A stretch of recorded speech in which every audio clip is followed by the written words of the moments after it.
When did you two meet? Huh.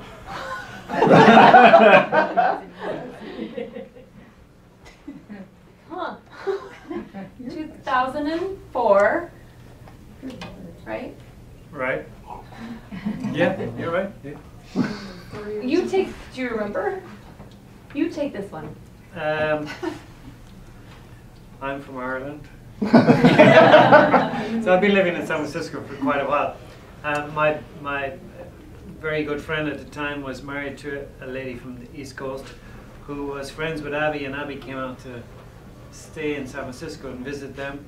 I was in a different relationship at the time, but my friend was like, hey, why don't you come over, you know, Abby's, or Vanessa's friend is here.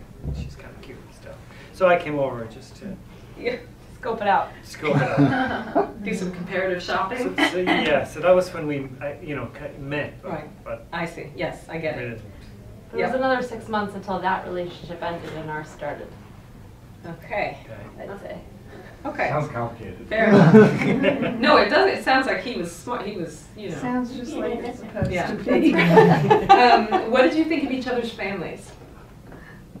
Oh, I'll take this one. Please do. Starters. Yeah.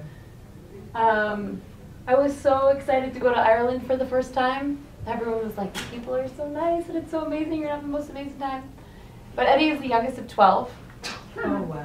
And so people complain about having to meet the in-laws and having to meet like the family. And every time they do, I'm like, please. There was 12 plus spouses plus children. So there's like 30 nieces and nephews in just Ireland alone. And so I didn't form an opinion or anything. I just was completely overwhelmed. And it wasn't until the second or third time that I went back to Ireland and stopped feeling self-conscious about the like crass American coffee drinker that I am, and felt confident to say like no thanks to the cup of tea. I'd really love a cup of coffee, you know. But initially when I went, they asked me to sing my party piece at the bar when everyone's like drinking Guinness, and I didn't know what a party piece was. But everyone sings and dances and plays the fiddle. So then I went back. I was so self-conscious and so horrified. I was like, I don't have a party piece, I can't sing, I'm tone deaf, I'm American, I'm from New York. And then the third time I went back, I was like, what's your feckin' party piece? And sure enough, they didn't have one, so now we're all great friends. Yeah, putting me on the spot. So now I can take it like a champ. Good for you. Okay. Is she open to wooing? Yes. My wooing? Specifically. Do you know her favorite color? No, only because I think it changes. Like I think it should, or one's color should. His favorite gift you ever gave him? Ooh, I have no idea. I haven't a clue. Give me a second. No, I don't think you even know, do you? Maybe the AC/DC t-shirt. The AC/DC t-shirt, 2006, October 2nd. Oh, you remember the date? Oh yeah, it was his birthday, we were in Mexico. I gave him an AC/DC t-shirt, it's his favorite band. It was all worn in, soft cotton, now there's holes in it, so I just bought him the second one. Big gifts are not important. Important gifts are important. That's well said. That is well said. Okay, what do you love most about her? Her, I'd say in a word, sincerity, because that covers everything else. You can put, I don't know. You can put everything under that. Your love can be sincere. Your happiness, your sadness, your honesty, your pissed offness, your everything really. So if you're sincere about whatever you're saying, you're sincere. And what do you love most about him? His forgivingness, his ability to forgive. I used to think that, I don't know, I have this edge, New York edge. I don't know if it was just, or just I was just so, you know, held grudges and stuff. And but Eddie's taught me that that's no way to be. He's still way better than I am. But. Okay, and what do you dislike? Both of you can answer. Either one of you can go first. He can't hold the dishwasher. Saves life. Bowls face up. Yeah. Fill with water. You open the dishwasher and you're like. I would say, I don't know, procrastination. Oh Probably. yeah. You're a procrastinator. A little bit. Drives him crazy. I can do it too, and I beat myself up about it, so Yeah. I have to hold the same standard. Are you a guilty procrastinator? Yeah. Okay, the last question. How do you make love last? I would say I laugh a lot for sure. Yeah, we laugh a lot. By I don't know, keeping it special, keeping it honest. I think we grow with each other, and that's why. I mean, we've only been married 5 years, so we'll see. But for now. That's it. Maybe you'll just Contracts, compare there's the only a show 6-year now. contract. We're gonna I know someone who, and Does you that? know her too. I won't. It's someone we went to high school with. She re-ups.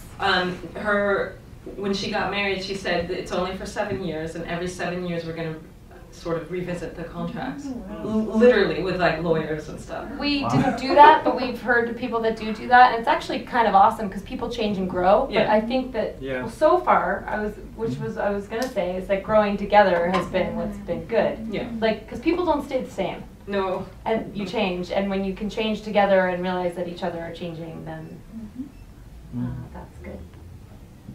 You guys are off the hook and in my heart forever. Thank you.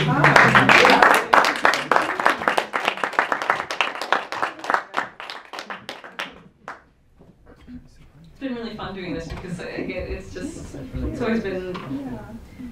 Some people give great tips too. The other day, a gentleman who's a sales agent said, you know, I travel all the time, so when I'm away and my mom's watching the 3 kids, my wife is watching the 3 kids alone, I always send her flowers. And I was like, note to self, that husband of yours that's watching the baby, you should send him flowers. I haven't done it, but I'm taking a red eye all the way back tonight to be with them for like 24 hours, so it's better be better than flowers. Flowers are, I just had to send them to someone else. They're like really expensive. Shipping is like $20. It was upsetting, this flower experience. So for me, let's see, I am married, and one thing I thought that was interesting about getting married that no one told me was that when you get married, when you're falling in love, you're so in a bubble with just that one person. And then as it progresses in terms of seriousness and stuff, and then if you actually get married, all of a sudden it's not that one person anymore at all. You marry their parents and their bosses, and then the like emotionally abusive boss they used to have, and their exes, and their sisters, and their brothers, and their driving habits, and like anyway. So the excerpt I'm going to read kind of has to deal with that, like the way your world expands and also contracts when you're either in a long-term monogamous relationship or married. So let's see, this section, Richard, the British artist, failed monogamist, and Anne, they eloped. She's French, but they eloped in Providence, Rhode Island together. And they're grad students, and he's told his family back in England that you know, he's done this, he's eloped, and when they move back to Europe, they'll have a proper celebration, so don't worry about it, don't feel bad that you weren't invited. And they're kind of bohemian, they didn't care. They think it's lovely he's found someone. He thought that his very bourgeois wife was having the same conversation with her family, and he's found out that that is she lied, she hasn't admitted it to them. So here we go. In case you're worried, I'm not going to read for a super long time. No. Okay. Initially, I loved the fact that we got married in a silo without giving the slightest thought to her family, my country, hers. We were in love, and we got married, and the rest of the world could go shove it. But while I watched Anne sniffle over her untouched plate of chicken, I realized that our bubble was more fragile than I thought. We couldn't shut out the external factors forever. I started to wonder what would happen if and when we crossed the ocean. What side of Anne-Laure de Borigo would greet me on her home turf? After several tearful phone calls with her mother, 2 perforated round-trip plane tickets to Paris appeared, courtesy of the Borigo. It was time to meet the in-laws. We planned our first official visit for a long weekend in October and went straight from the Charles de Gaulle airport to Anne's parents' place in Le Vésinet, 30 minutes outside of Paris. After a series of awkward cheek kisses and nice to finally meet yous, we proceeded outside to the patio, where Madame had set up aperitifs, skirting around the elephant in the garden by agreeing that it was, indeed, quite warm for October. It quickly became clear that the Borigos had spent the months before our arrival setting up a pros and cons list that must have looked a little bit like this. Pros regarding Richard. Speaks fluent French, without too much of an accent, according to Anne. Has an appreciation for culture and the arts. Is European, is loved deeply by Anne, appears to love Anne back, well enough traveled. Cons regarding Richard. Will probably make no money in his chosen line of work, comes from a modest family, probably with bad teeth, is a stranger, probably with bad teeth, is not French, is not Catholic, is not rich. I passed with flying colors through the first round of questions. The fact that my parents were on their 40th year of marriage seemed to help my case a great deal, as did the fact that I spoke a rudimentary amount of Spanish, bringing my spoken languages tally up to 3. But things got dicey when Alain de Borigo inquired just what kind of artist I was. He's a pop culturist, Dad, Anne said, pushing her hair behind her ear. Like Welbeck, but for visual art. I almost spit out my white burgundy at the words pop culturist. Pop politics, I ventured. I try to provoke thought. Both Alain and his wife, Inès, stared at me blankly, clearly expecting some kind of follow-up. But I couldn't think of a single work of mine that didn't make me sound spastic. He's putting together his thesis show now, actually, went Anne, about the rise and fall of popular figures, how one movement can lead to another movement, influence trends. Like, for example, Anne put her hand on top of mine. He has a series of Russian dolls that tracks the commoditization of the food industry all the way up to the cult of Martha Stewart. Her mother cocked her head. How interesting. Who's that? Lunch passed without further incident, or rather, without any incidents at all, the mark of a successful luncheon in the Borigo Maison. When the final forkful of redfish was laid to rest on top of patterned china, Anne's mother suggested that Anne and she do the dishes before dessert. We'd had soup before the entree, and a cheese and salad course after that. There were a lot of dishes to be done. I suspected that the time had come for me and Mr. B to have a little chat. Sure enough, as the women began to clear the table, Monsieur asked if I wouldn't like to see their garden in more detail. Inès is simply a wizard with outdoor plants. I accepted. Catching Anne's eye as I walked toward the door. She gave me a thumbs up, an out-of-character gesture that reminded me of my RISD roommate Toby, who used to flip me the same hand signal after his morning visits to the Louvre. Once outside, I realized I'd best not beat around the bush. In fact, I wouldn't even circle it. Just jump right in there, Richard. There's a good dog. Monsieur Borigo, I began in the rather dressed-up French I reserved for the old guard. I'm sorry things turned out like this. I don't have as close of a relationship with my family as Anne does, so I wasn't thinking, really, of other people. I know we acted hastily, it's just, they don't like to fly? Mr. B threw a weed over the hedge into the neighbor's yard. If Anne cared so much about her family, I think she would have thought to introduce us to you beforehand, or at least invite us to the wedding. That might have been nice. I assured him that my own parents hadn't been invited either. An interruption he dismissed with a wave of his hand. Look, son, I don't know you well enough to decide whether I like you or not, but Anne certainly seems to, so I suppose that's good enough for now. But I want to get one thing straight. You need a job. Deeply rattled, I explained as calmly as I could that I didn't just sit around all day flinging paint upon the floor. I sell things, you know, in a proper gallery. I'm sure of it, surely. But you're both young still. Anne's going to be a great lawyer, but she's got a lot to learn. He reached down and tugged at another weed, treating me to a conciliatory view of his bald spot. If you do move back to Paris, we can help you get settled. I have lots of connections, friends who could be helpful. I want Anne to be happy. I mean, that's all Ines and I want. He rubs his chin as if deciding whether or not to pursue this line of thought. I'm an art lover myself, Richard. I hold a great deal of respect for the work. But until you've got an established name in the business, I'd love to see you aim for something to rely on, a predictable income from a respectable source. I imagine that's not too much to ask in exchange for her hands. He clapped me on the shoulder with his manicured paw. What do you think? Knowing full well that disagreeing would lead either to an imposed divorce, forced exile in England, or the disinheritance of his only daughter, I agreed, as of course I had to. Monsieur seemed genuinely pleased and shouted out to the washerwomen inside that we'd be having digestifs with our café. Upon our return, the changed energy between us was enough to signal that I had been accepted. Ines embraced me, and Anne smiled with weary gratitude. Ines launched immediately into the planning of our second wedding, insinuating that the first had simply been a rehearsal for what would certainly be the grandest, most unforgettable day of our lives. After all, Madame added as she put out the saucers for coffee and cake, everyone likes seconds. That meeting with her parents was probably the first time I felt like there was someone other than Anne whom I couldn't disappoint.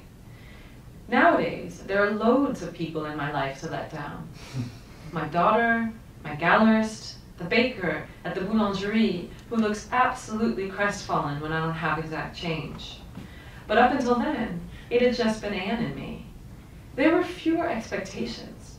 There were so many fewer things to do wrong. We simply had to love each other and earn enough for an occasional dinner out. It was easy, easy. Love was all there was. But no one tells you what you start doing to each other when you wed. People talk about the stability and the comfort of knowing that you have someone who will always have your back. They speak of the convenience of pooled assets and tax benefits and the joy of raising children. But no one explains that 6 years into it, a simple request to pick up a ½ pound of ground turkey and maybe some organic leeks on your way home is going to send the free blue sky crashing down like a pillory around your neck. See you clutching your paper number at the butcher's, ashamed to be just another sucker bringing white meat home. And no one tells you what it's going to feel like when the mystery is gone, or about the roots of repugnance that will twitch and rise inside you when you realize that your spouse has met the actual person behind each name in your phone's repertoire, that she knows exactly how much wine you've drunk on any given evening, knows when you're constipated, that she has stooped over to pull your graying chest hair from the drain, and that the familiarity between you has transformed from something comforting into something corrosive. You can't believe you used to spend entire afternoons with your tongues inside each other's mouth. Can't remember when it started, the tit for tat, the scorecards, the bonus points and penalties for things promised and not done. No one explains that the busier you become with your careers and house and children, the more time you'll find to disappoint each other, squirreling away indignities like domestic accountants, tallying regrets. And after years of emotional stockpiling, no one said how you would find your way into another woman's body like an infant finding his thumb, how it would unclog the years of muck and allow you, on your walk home now, to stand in line at the butcher shop with your joy for life intact, appreciative and optimistic and tolerant of the old woman in front of you who can't decide between veal or chicken, because why should she rush? The world is full of choices, each more delightful than the last. Why is it called cheating? Is it all that bad? I married my lover, time turned her into my sister. Truly, badly, I want my lover back. But we've twisted each other with our unspoken failures and our built-in scorn. A near decade later, we're warped, we are polluted, the well of love is black. That is it.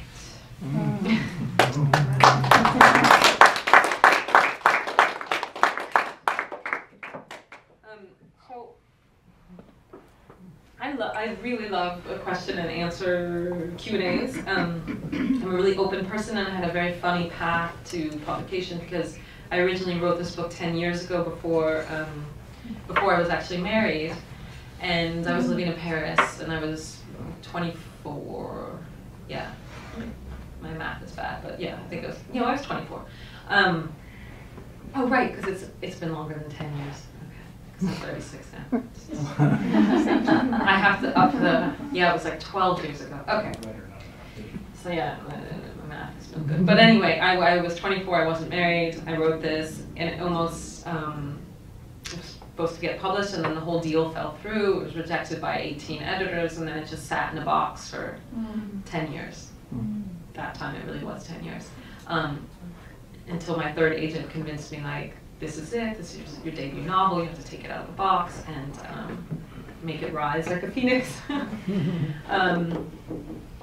And by that time, I had been married the same amount of time as the characters in the book, and I was also pregnant with our first child, so it was a very interesting experience to go back to, this flailing, a story about a flailing marriage when I was like supposed to be la la land of like love and creating a human being inside.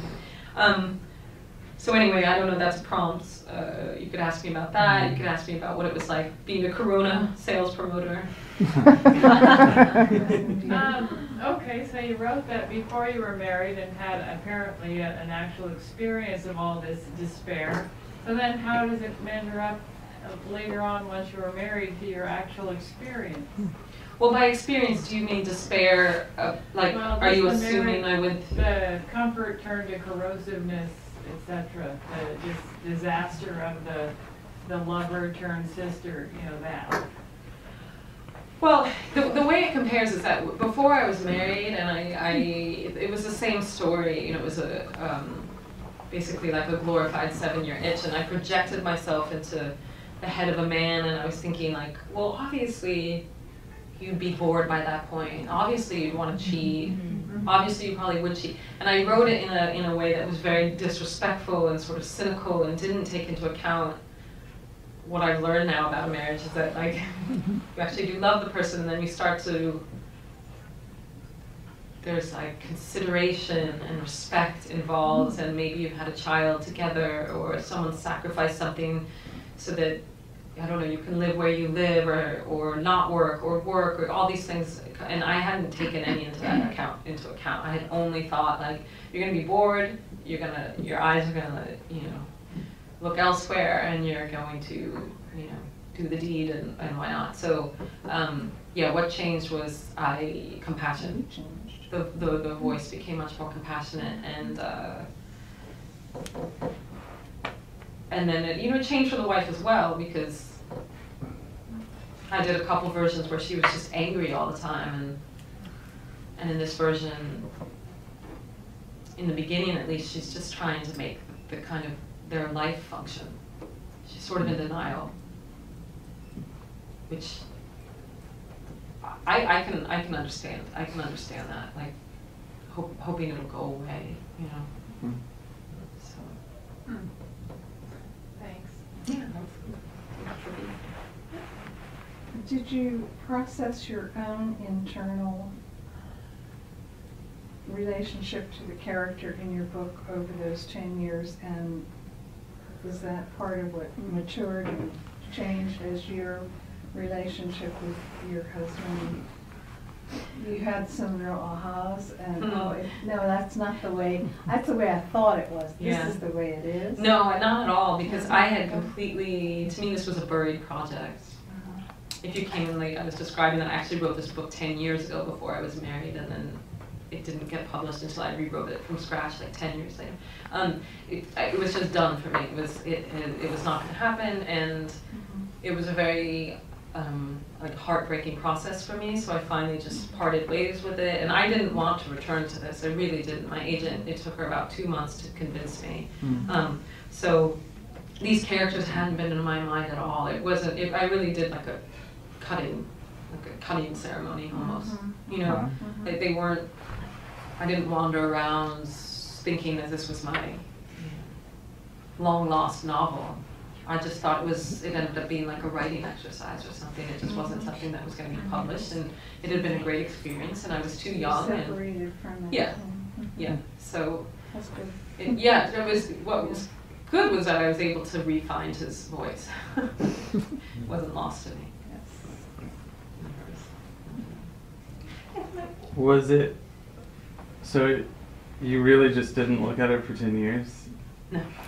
So did that? I mean, I was writing other stuff. I wasn't like, I'll never write again. Do you think that period of time made it easier to read it again, or more difficult? Well, I don't think it made a difference actually, because I reread it, and I was like, I'm not going to work on this. There's no way I can revise this, and I would have thought that earlier too. And the only reason I was able to do this was number one, because I found out I was pregnant, and it had to be then. Like I just had no picture of what my life would be like after having a baby. It was conceivable that I would never write again. You know, I just had no idea. I was like, maybe these hormones will take over and I'll never want to write again. And then,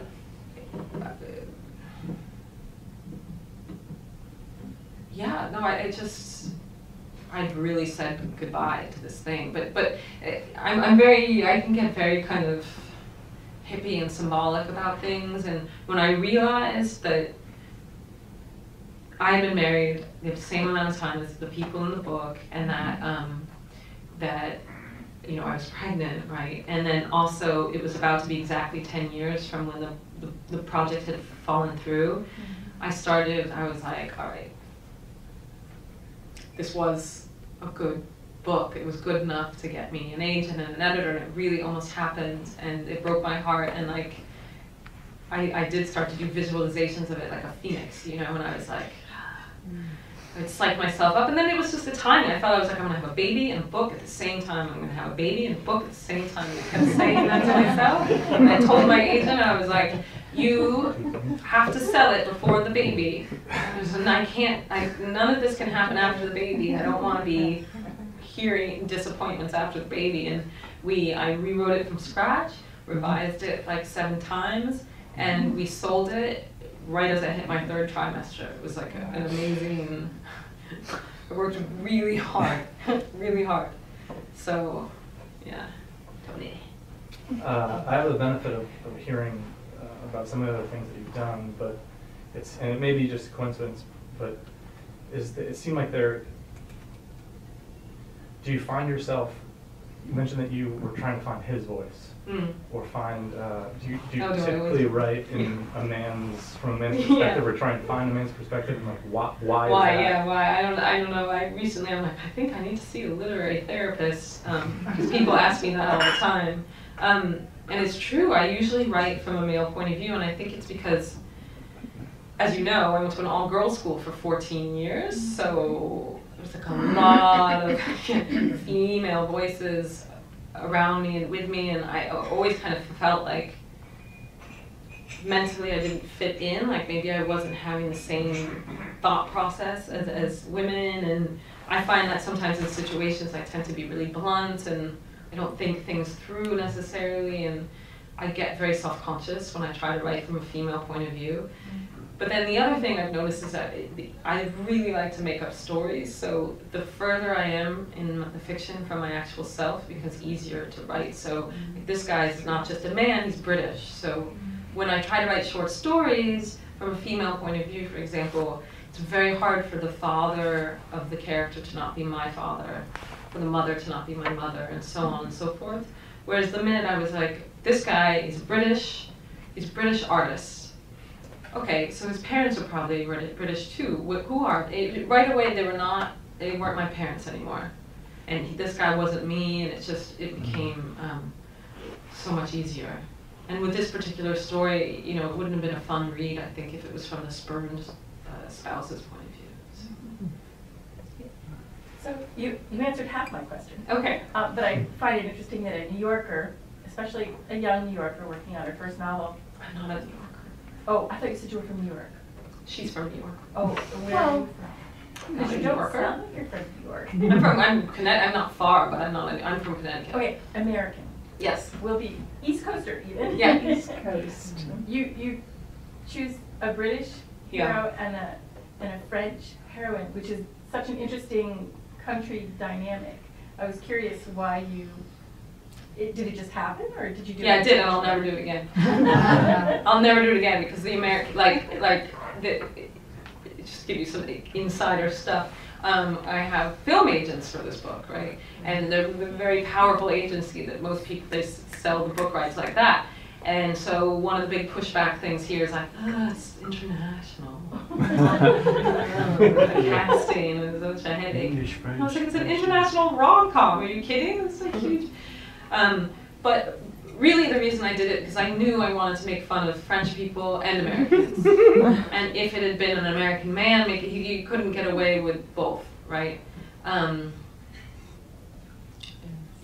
also you start getting into cliche territory when you have the American and the Parisian. It becomes this whole thing. So it felt like Switzerland, like a neutral country. But I mean, honestly, this was like a marketing decision on my behalf. The first version of this that I wrote 10 years ago, he was really British, like, you know, he was tying his trainers instead of his sneakers and all that stuff. And when I went back to it, perhaps this is terrible to admit, but like I work in marketing and branding, and I was like, it's not going to be accessible to an American audience. It's not going to reach like the type of readers I want to reach if he's really, really British, you know, and using this kind of lingo, and if he's constantly going to the loo. So it was it was almost like translating a little bit from the first version to this one, where he goes to the loo once in a while, but usually it's the bathroom. So like, and he only calls his mom when he's like directly with her, and so I tried to do it so you are reminded from time to time that he's British, but it's not hitting you over the head and just pulling you out of the story because, you know, what's a trainers? You forget that they're sneakers. I didn't want that kind of reading experience. So he's kind of like a half-ass English. Better for worse, maybe for worse, but.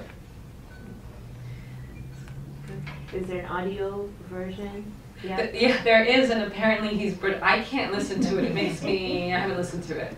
Okay. They sent it to me, and it's still in plastic because I just feel like, thank you so much for coming. It's available on Audible. I'll check. Yeah, it's available on Audible, and I've heard it's very good. In fact, this fellow who blurbed it, Kevin Wilson, who wrote a wonderful book, he told me that he works out to it. That for whatever reason he works out to it. And that it's a British guy and it's really well done. I just can't, to me that's like too much of an intense experience to hear a male. I've only heard myself read it. It's too much. Even talking about it makes me, at some point I'll do it, but I haven't. So let me know. I will. It's good. Okay, no, let me know. Look me up and let me know, because I've only heard it from him and I trust him, but I'm surprised my husband hasn't listened to it. He reminded me of this. Okay. So I have another question. So I think I'm 42, and I feel like I've gone through several metamorphoses just as, you know, evolving as a woman. One in my late 20s, and one after I became a mom, and perhaps one at 40. So do you think, your baby's about when? She's 18 months, 18 1.5. months, 1.5. So do you think if you wrote this 10 years from now? It'd probably be even darker. I think. Well, no, hopefully not. Well, it's 10 years. Well, 10 years later, I'd probably do it from her point of view, the female point of view. It would just, I think I'd be tired. It makes me feel really tired to think that far. I have a 10-year-old. Yeah. I think if I wrote a 10-year, and I've thought about doing this somewhere down the road, writing it from this couple's point of view 10 years down the road when she's out of there. because I think she's probably heading in that direction. Like, yeah, 10 years out. Yeah, so. Be different. Yeah, different. We'll see. What's your routine for actually sitting down and writing?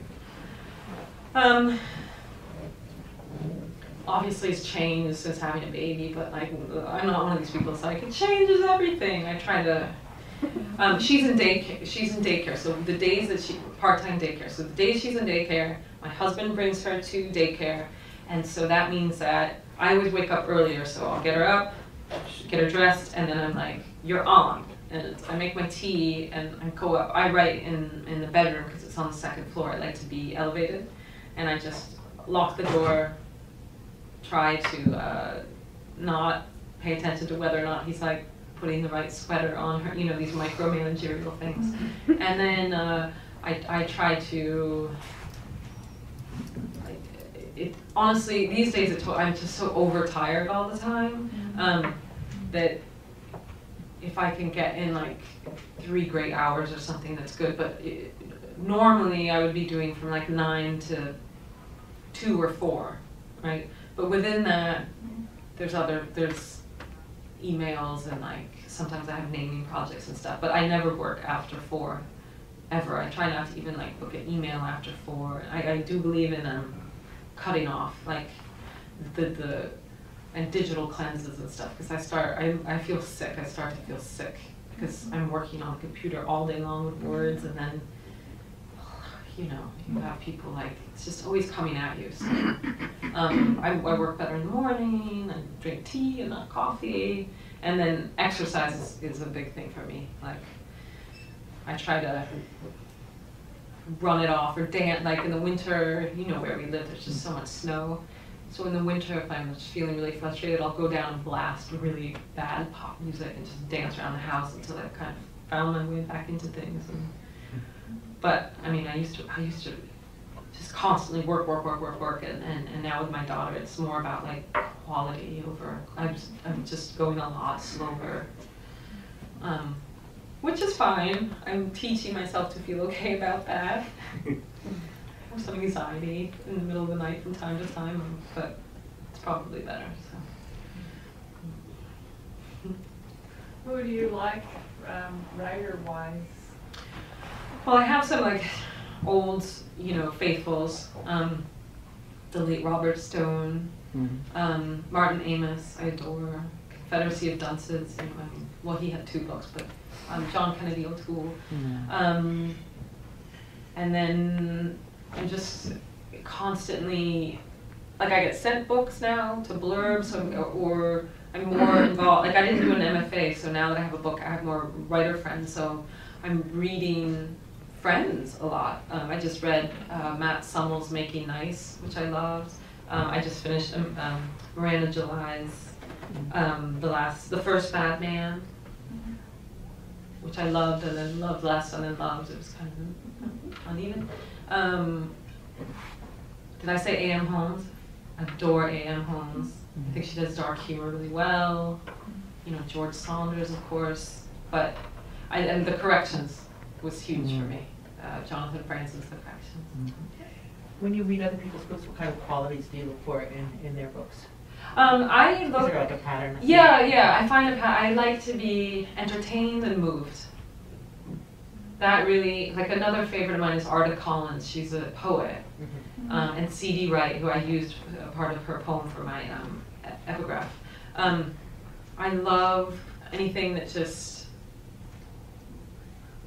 I like the high-low experience because that's what life is like. So something that makes you laugh or think like, gosh, yeah, that is so true, and then sticks you in the gut. Yeah. That's anyone who can do that works for me, because I spent many years, like 7, trying to write the very monochromatic, sad fiction that you read from time to time in, I don't know, the New Yorker or certain magazines, that just, it makes you feel so crummy.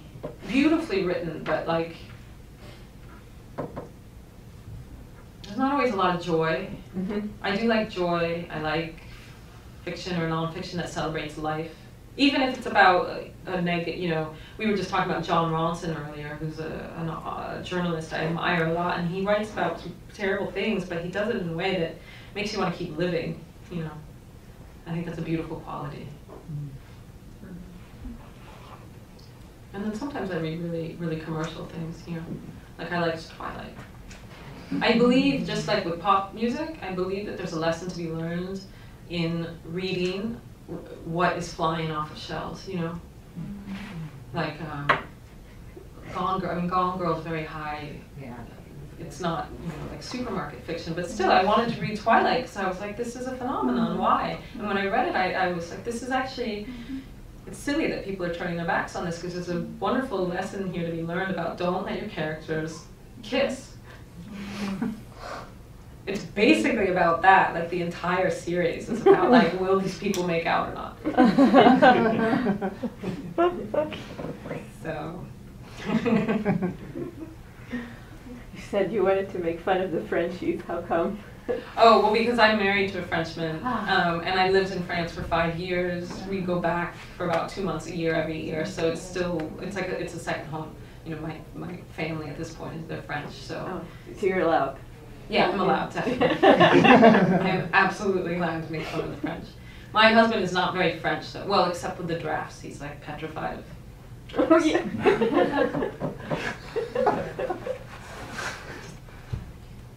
The French are petrified of drafts? Yes. Of being cold? Specifically drafts that like get you right here and around the neck, like. Not, yeah, there's, I think I'll have a scar. Just, you know, la clim, the air conditioning, they'll always, you go to a restaurant and they sit down and they're right on their event and then they all start doing this and then my husband's just, every time he's ill, it's like, well, there was a draft, or there was and he always, then he's like super sick. And it's, you know, sometimes they come under the door. They're out, they're there. Because when I go into a coffee shop or anything, if they've got a draft on, even here, I've complained, turn that thing off. Yeah, I hate them too. I mean, that's why I was able to live in, that's why I scored a Frenchman, because I also can't stand the drafts. And we do have them here, we absolutely, because we've got the air conditioning and all the different, but it just becomes a little, you know, and they're very fastidious about always eating meals at the exact same time. But these are nice habits. Now I see that when I'm raising my daughter that like sort of makes sense to, you know, lunch is at a certain time every day and not just the American style like whenever you get to the fridge, that's when lunch is. Yeah, interesting. So since you mentioned Twilight, it triggered a question. So have you thought about if this were to become a film, who you would want to star? Yeah, of course I've thought about that. I think about it all the time. Well, it started off, I was like, everyone has to actually be of the nationality that was assigned, you know, but now I've loosened up. But originally I was like, Benedict Cumberbatch or Martin Freeman as Richard, Marianne Cotillard as Anne. Perfect. She's got that like very sensual coldness.